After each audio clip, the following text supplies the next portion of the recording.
I still don't know why I said yes. I needed the money, sure. But something in me knew that house wasn't right. From the moment I first stepped inside, it felt like walking into someone else's memory. Cold, stale, full of shadows that clung too tightly to the corners. The woman who owned it, Agnes, barely spoke. But when she did, her voice had this brittle edge, like dried leaves being crushed underfoot. And those eyes, like she was watching you from a place far behind her own face. I only worked for her 3 weeks. That was enough. Honestly, it was too much. I was 21, just out of school, bouncing between temp jobs. When I saw the ad posted on the community board at the library, help wanted, housekeeping, live out, remote residence, ask for Agnes, I figured it'd be nothing more than vacuuming and laundry. Agnes lived alone, tucked deep into a wooded patch on the edge of town. The house was huge, 3 stories tall and leaning a bit to one side, as if it were tired of standing. Ivy strangled most of the exterior, and the paint had all but peeled away.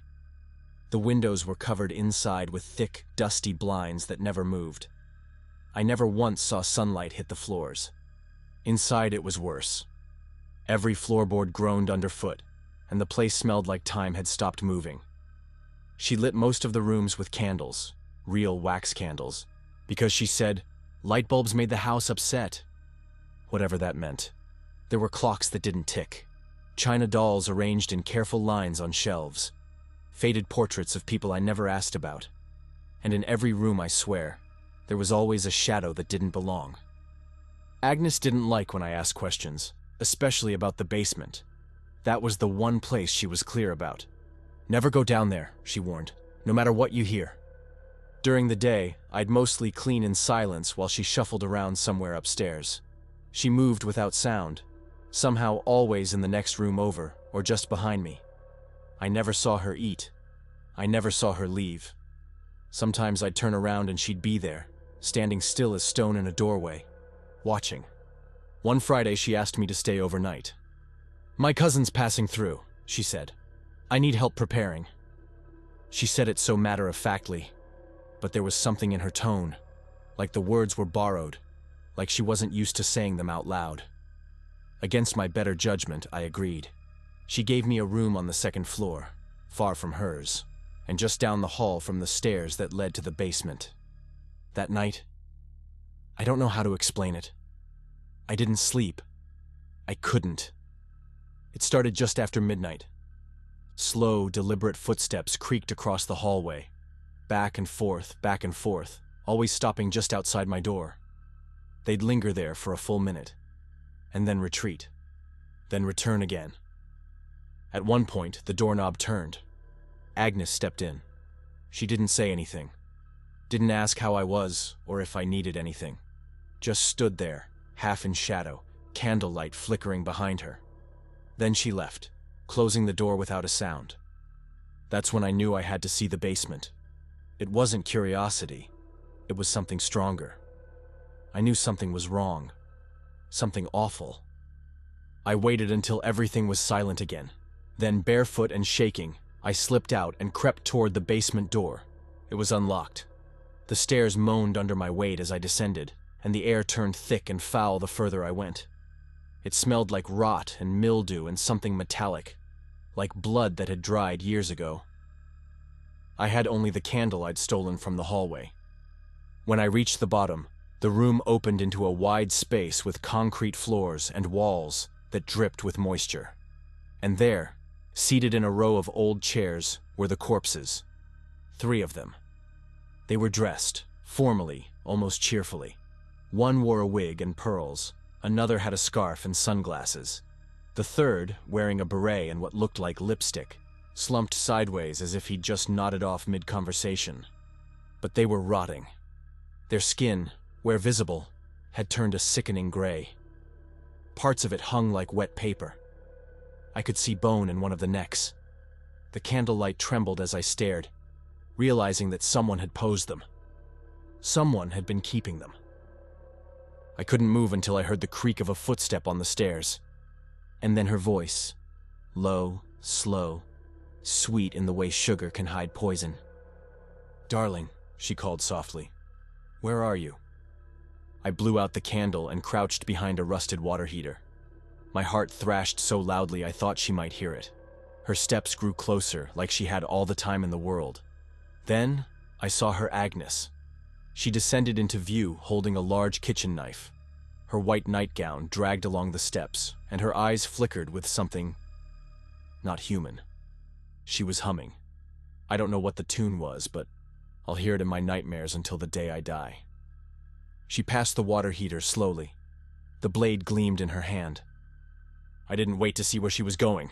I ran. I slammed into her shoulder as I bolted past, nearly slipping on the stairs. She shrieked, not in pain, but in fury, and I heard her feet pounding behind me. I hit the top step, threw open the basement door, and grabbed my bag from the couch where I'd left it. I didn't stop to look back until I was outside. She stood in the doorway, silhouetted against the light of that cursed house, her mouth hanging open in an angry scream that never reached her lips. Just air and hate. Then, she was gone, vanished into the dark behind her. I drove for an hour without stopping. Slept in a Walmart parking lot. The next day, I threw out the clothes I wore, cut off my old number, and moved to the next county. She didn't have my address, thank God, but she had seen me. And I saw her. For what she really was. Final line. The haunting truth. Sometimes in dreams, I still see those corpses smiling in the dark. I think one of them was her husband. Maybe another was her sister. I don't know who the third was, and I don't want to. But I'll never forget Agnes. And I'll never stop wondering if she found someone else to help with the cleaning. When I was 12, Saturday nights were sacred. Not because of video games or sleepovers, but because that was when we became legends, or at least that's how we saw it back then. Me, Alex, Ryan, and Tyler, we were inseparable. And Ding Dong Ditch? That was our game.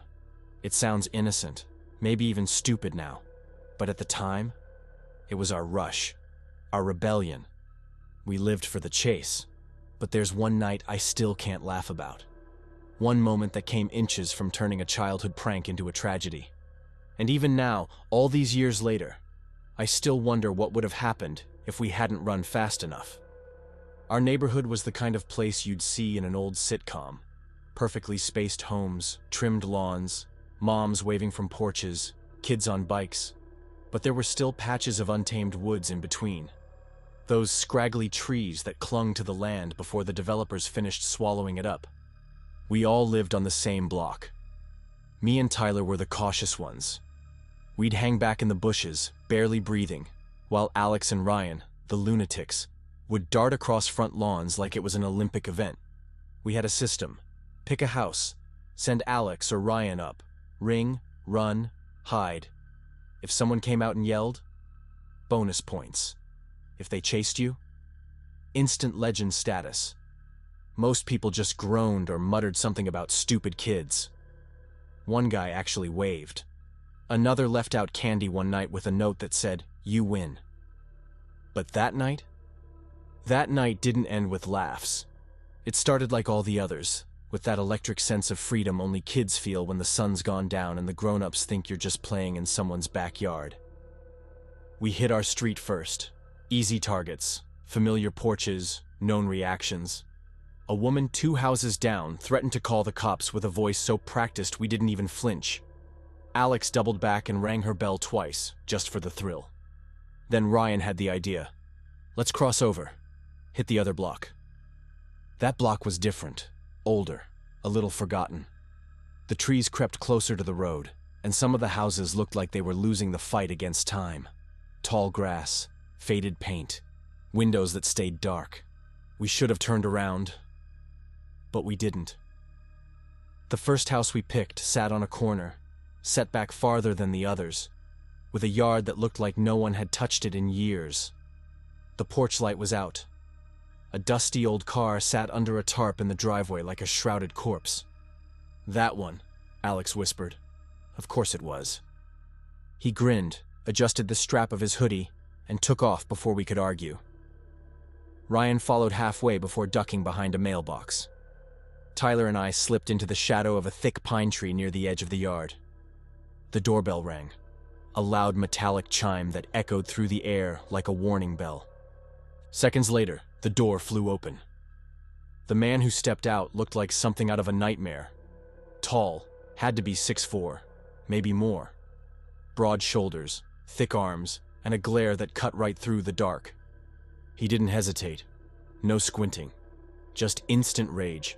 He charged out, scanning the yard like a predator, shouting words we couldn't fully make out.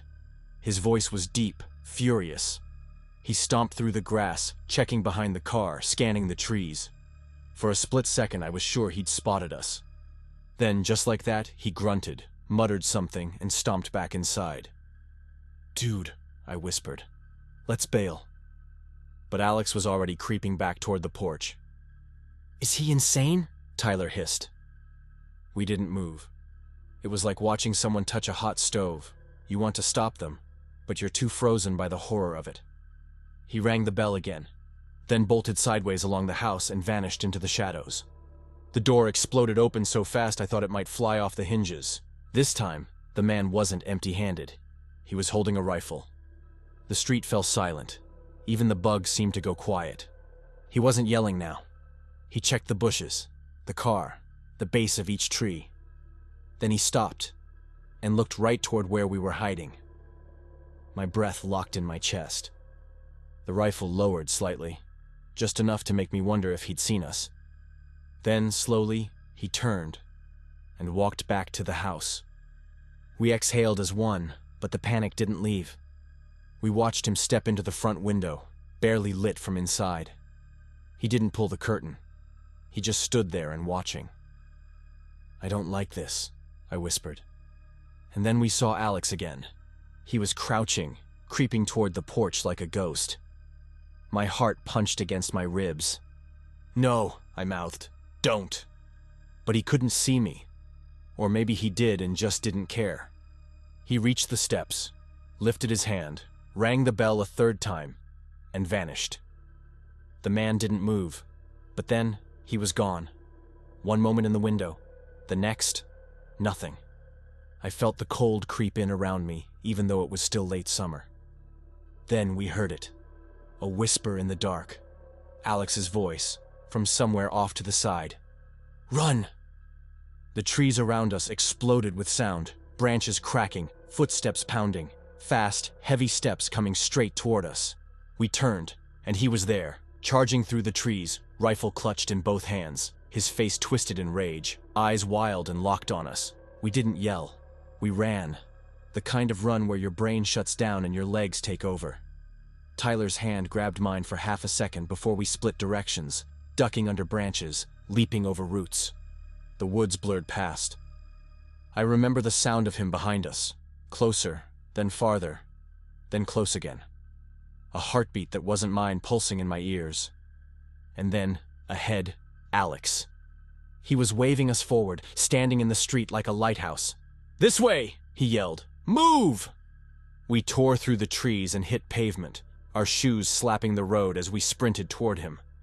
Ryan stumbled, nearly fell, but Alex caught him and pulled him up. We didn't stop running for 4 or 5 blocks. Not until we were back in the safe part of the neighborhood, gasping for air, collapsing behind someone's garage like war survivors.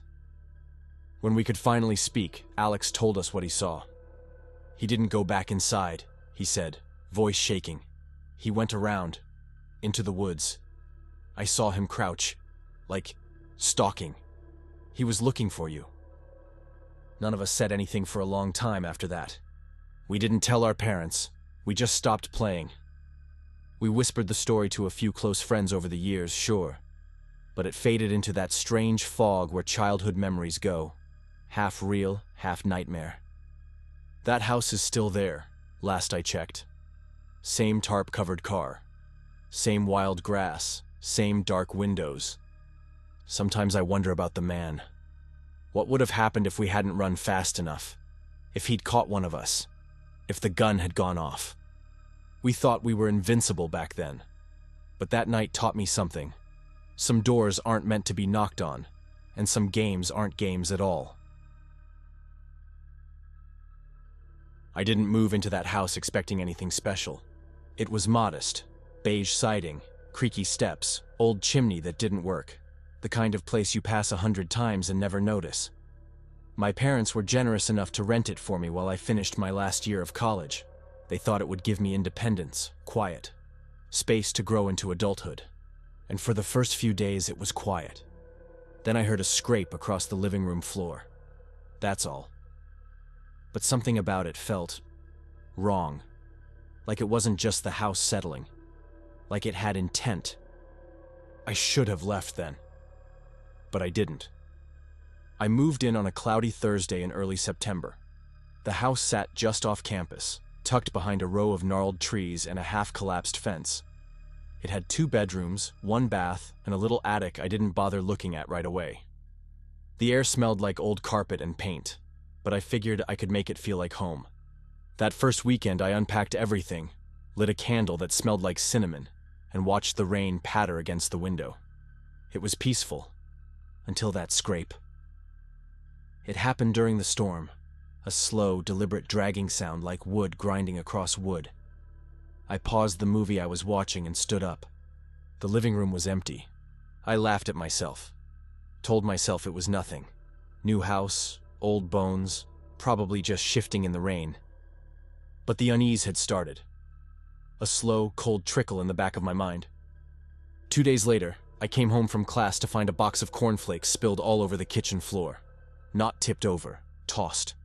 Hundreds of flakes were scattered across the linoleum like golden confetti, the box resting upright but empty, its contents flung as if something had swiped it off the counter with force. No signs of a break-in, no wind, no animals. The back door was locked. I cleaned it up quickly, but my hands were trembling. I didn't eat dinner that night. I started keeping the lights on when I went to bed. The noises got worse. Footsteps on the stairs at 3 a.m., soft creaks above my room, whispered drafts that carried no wind. I kept trying to rationalize it. I was stressed. My coursework was heavy. I hadn't lived alone before. Maybe I was just on edge. But that's the thing. Fear doesn't always come like a scream. Sometimes it arrives slowly and quietly, like fog slipping under a doorframe. It was another stormy day when I woke up with the sickness. Not a cold. Not the flu. It was worse. Like every part of my body had been drained, replaced with something heavier. My limbs ached, my stomach churned, and my head pulsed like I'd been drinking all night. But I hadn't touched alcohol. I couldn't move from the bed. Couldn't eat. Could barely think straight. I lay there for hours, numb and still, watching the dark clouds swirl beyond my window. Then I heard a thud again. From above. I stared at the ceiling, heart pounding. Another thud followed, heavier, deliberate. It was coming from the attic, and I was directly underneath it. Somehow, I still don't know how, I forced myself out of bed. I staggered to the hallway, grabbed the old aluminum bat I'd brought for protection, and pulled down the attic door. It groaned open like it didn't want to be touched. I climbed slowly, each step up the ladder feeling like it took hours. The air grew colder, heavier. Dust hung thick in the shaft of gray light from the hallway below. When I reached the top, I pulled the chain to turn on the attic light. Nothing happened. I squinted into the darkness. Shapes of boxes, silhouettes of old furniture. Nothing moved. No one was there. Still, I didn't feel alone.